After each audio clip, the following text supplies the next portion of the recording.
Hey everyone, and welcome to this explainer. Today, we're diving into something that is absolutely essential for any healthcare operation, but honestly, it's frequently misunderstood.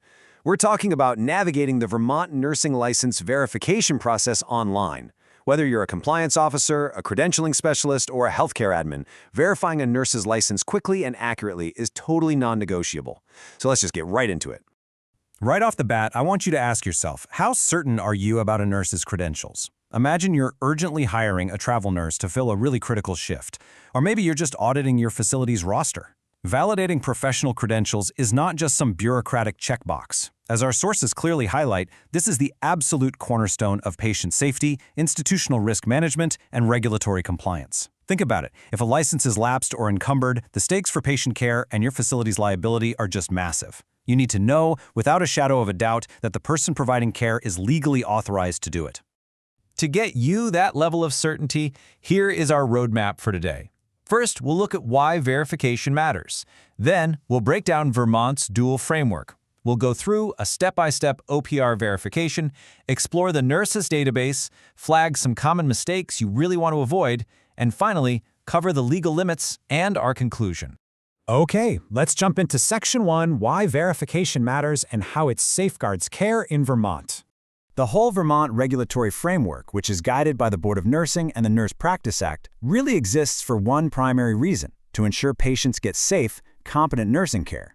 When you verify a license, you're actively taking part in that safeguard. You're ensuring the nurse actually has legitimate qualifications, which obviously protects patient well-being. But it also heavily mitigates institutional risk. By doing primary source verification, which just means checking the data directly from the authority that issued it, you are creating the ultimate defense against credential fraud.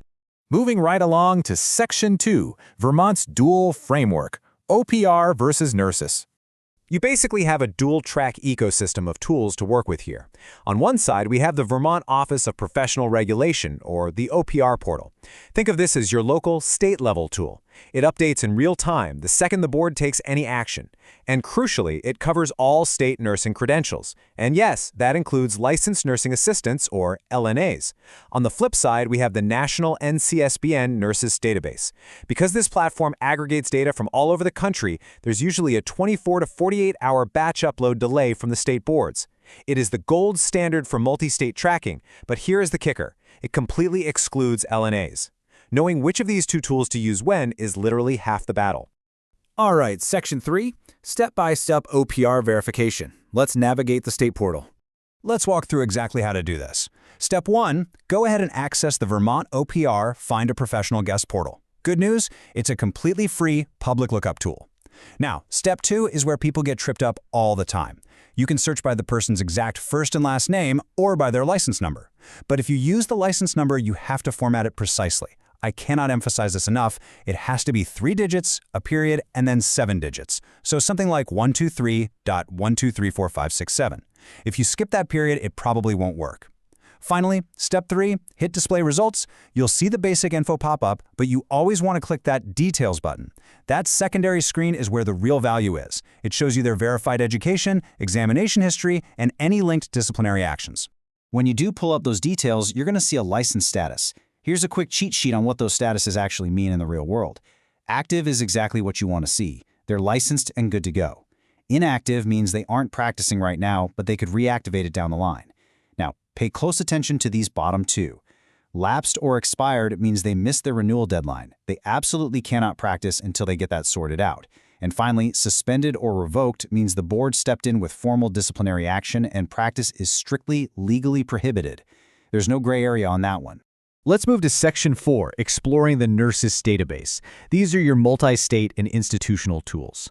So, because Vermont officially joined the Nurse Licensure Compact in 2022, which allows for multi-state privileges, Nurses offers 2 main tools you really need to be aware of. The first is Quick Confirm. This is perfect for those one-off manual spot checks. You just pop in a nurse's name or their NCSBN ID, and you can download a secure PDF report of their multi-state privileges. Simple. right? But if you manage an entire healthcare facility, manual spot checks are just way too inefficient. That's where Nurses e-Notify comes in. This is how modern institutions actually automate their compliance. You enroll your whole active roster into the portal, and it automatically pings you with expiration reminders or disciplinary alerts.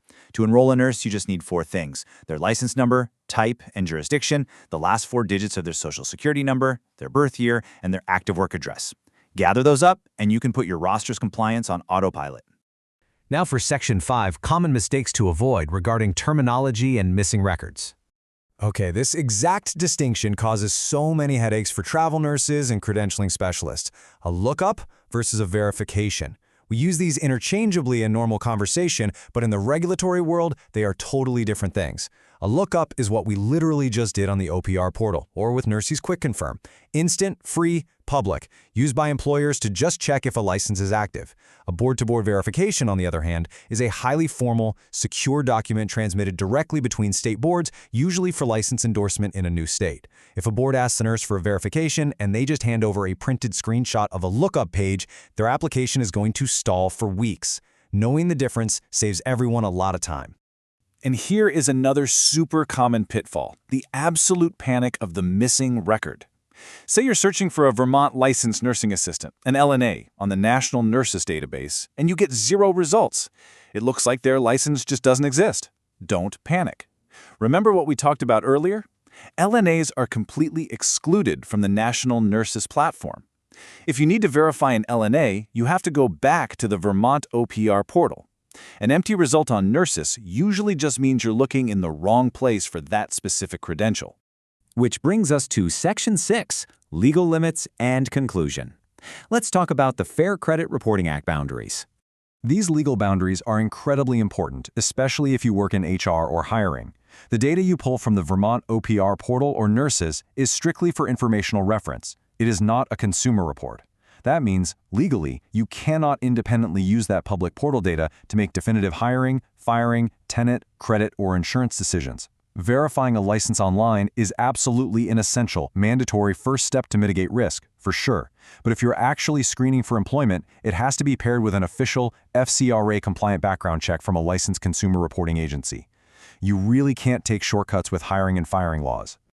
Let's wrap things up with our conclusion and final thoughts: balancing accountability and safety. To quickly recap what we covered, we explored using the OPR portal for real-time state data, using the Nurses database for national e-Notify tracking, those tricky formatting quirks, and the legal limitations. Accurate primary source verification isn't just busy work. It is the foundation of professional accountability and exceptional patient safety in Vermont. And as always with these kinds of regulatory topics, I need to leave you with a quick disclaimer. While the information in this explainer is accurate based on our curated sources, regulatory frameworks do change over time. It is always best practice to consult directly with the Vermont Board of Nursing or a legal professional to get the most current, specific guidance for your institution.